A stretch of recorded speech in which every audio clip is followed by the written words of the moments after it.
नहमदु व नसल्ली अला रसूलिहिल करीम अम्मा बाद फ़अऊज़ु बिल्लाहि मिनश शैतानिर रजीम बिस्मिल्लाहिर रहमानिर रहीम सुब्हान रब्बिका रब्बिल इज़्ज़ति अम्मा यसिफून व सलामुन अलल मुरसलीन वल्हम्दुलिल्लाहि रब्बिल आलमीन अल्लाहुम्मा सल्लि अला सय्यिदिना व मौलाना मुहम्मदिन व अला आलिहि वसल्लम। हदीस रसूल सल्लल्लाहु अलैहि वसल्लम चैनल पे आप सबको खुश आमदेद। आज जो बयान होगा वो हलाल कमाई और हराम कमाई के बारे में होगा। उसकी पहली रवायत है, बुखारी शरीफ की रवायत है 2059 और रावी हैं हज़रत अबू हुरैरा रज़ी अल्लाह ताला अन्हो। बहुत प्यारी रवायत है और आजकल के दौर पे ये रवायत बिल्कुल फिट आती है।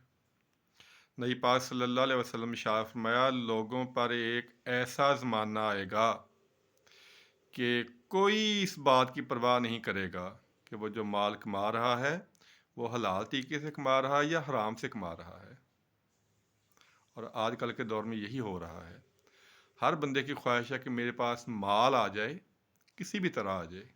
इसकी परवाह नहीं है कि जो माल आ रहा है ये हलाल तरीके से आ रहा है या हराम तरीके से आ रहा है। ये आप सल्लल्लाहु अलैहि वसल्लम 1400 साल पहले ही फरमा दिया था और आज ये सब कुछ हमारे सामने हो रहा है। और एक रवायत है मुस्लिम शरीफ की 1015 नंबर है उसका। ये भी अबू हुरैरा रज़ी अल्लाह ताला अन्हा रवायत करते हैं कि नबी पाक सल्लल्लाहु अलैहि वसल्लम शाह फरमाया, बेशक अल्लाह ताला पाक है। गौर और तवज्जो से सुनिएगा, बेशक अल्लाह ताला पाक है, सिर्फ पाक चीज़ ही कबूल फरमाता है। अल्लाह ताला ने जिस चीज़ के मतलब रसूलों को हुक्म फरमाया उसी चीज़ के मतलब मोमिनों को हुक्म फरमाया। तो फरमाया, रसूलों की जमात पकीज़ा चीज़ें खाओ और नेक अमल करो। और अल्लाह ताला ने फरमाया, ईमान वालो, हमने जो पकीज़ा चीज़ें तुम्हें अता की हैं उनमें से खाओ। फिर आपने बहुत प्यारी एक रवायत बयान की है कि आप सल्लल्लाहु अलैहि वसल्लम ने फरमाया कि एक ऐसे आदमी का जिक्र किया जो दूर दराज का सफ़र तय करता है पर गंदा बाल और खाक आलूद है, आसमान की तरफ अपने हाथ फैलाए दुआ करता है, रब जी, रब जी। आपने फरमाया हालांकि उसका खाना हराम, उसका पीना हराम, उसका लिबास हराम, उसे हराम की ग़िज़ा दी गई है, तो ऐसे शख्स की दुआ कैसे कबूल हो सकती है। आज हम सारे इस बात का शिकवा करते हैं कि हमारी दुआएं कबूल नहीं होती। क्या कभी हमने ये गौर किया है कि हम जो कमाई खा रहे हैं क्या वो कमाई नेक है? हम जो पैसे कमा रहे हैं क्या वो हलाल तरीके से कमा रहे हैं? अगर हम इस चीज़ पे गौर कर लें तो इंशाअल्लाह ताला हमारी जो दुआएं हैं वो कभी भी रद्द नहीं होंगी। और एक रवायत है, अब्दुल्ला बिन मसूद रज़ी अल्लाह ताला अन्हो की रवायत है कि नबी पाक सल्लल्लाहु अलैहि वसल्लम ने इरशाद फरमाया कि अगर कोई शख्स हराम माल खाता है और फिर इससे सदका करता है तो इसकी तरफ से सदका कबूल नहीं किया जाता। यानी हराम माल से सदका कबूल नहीं किया जाता। हम तो कहते हैं हमने इतने पैसे मस्जिद में दे दिए, इतने का खाना तकसीम कर दिया, इतने गरीबों में बांट दिए, लेकिन ये भी देखते हैं कि जो हम ये सदका कर रहे हैं क्या ये हमारी हलाल और मेहनत की कमाई है? कहीं रिश्वत या हराम की कमाई तो नहीं है? जायज़ तरीके से कमाई तो नहीं आपने हमने की? और फिर आपने इरशाद फरमाया, इसमें से जो खर्च करता है इसमें बरकत नहीं होती और अगर वो इसे तरका में छोड़ जाता है तो इसके लिए आग में इजाफे का बायस बनता है। अपनी औलाद के लिए जो पैसे छोड़ के जा रहा है कि मैं इनके लिए छोड़ के जा रहा हूँ, वो उसकी कब्र में उसके अजाब का बायस बनेंगे। ऐश तो दूसरे करेंगे उसके माल पे, लेकिन जवाब उसे खुद देना होगा क्योंकि कमाया उसने है।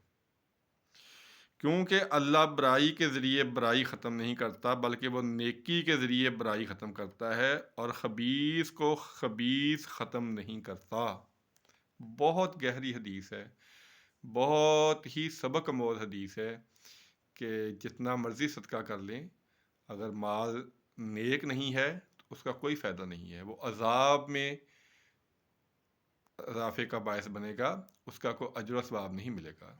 اس کی کوئی نیکی قبول نہیں ہوگی، اور جس اولاد کے لیے وہ کما رہا ہے وہ تو بعد میں عیش کرے گی، لیکن قبر میں اس کی آگ جلے گی جس نے یہ مال کمایا ہے۔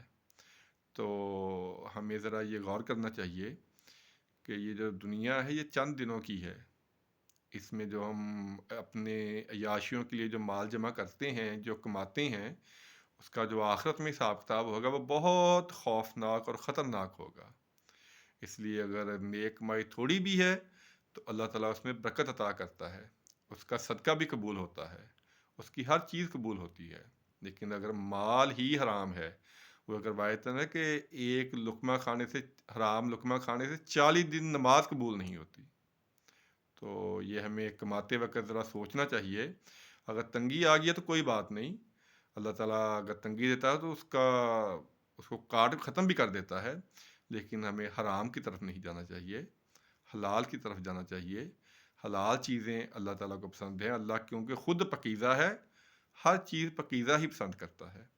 اللہ تعالیٰ سے دعا ہے اللہ تعالیٰ سمجھنے کی توفیق عطا فرمائے، اور جو نئے سننے والے ہیں وہ اس یقین کے ساتھ اس چینل کو سبسکرائب کر سکتے ہیں کہ انشاءاللہ تعالیٰ اگر اللہ تعالیٰ کی مدد شامل حال رہی تو آپ کو اس چینل پہ کبھی کوئی قصے کہانیاں، کوئی فضول گفتگو، کوئی لطیفے بازی، اور خاص طور پہ کسی مسلک کے خلاف بات یا کسی شخصیت کے خلاف بات سننے کو نہیں ملے گی، صرف حدیث رسول صلی اللہ علیہ وآلہ وسلم اور مذہبی مسائل۔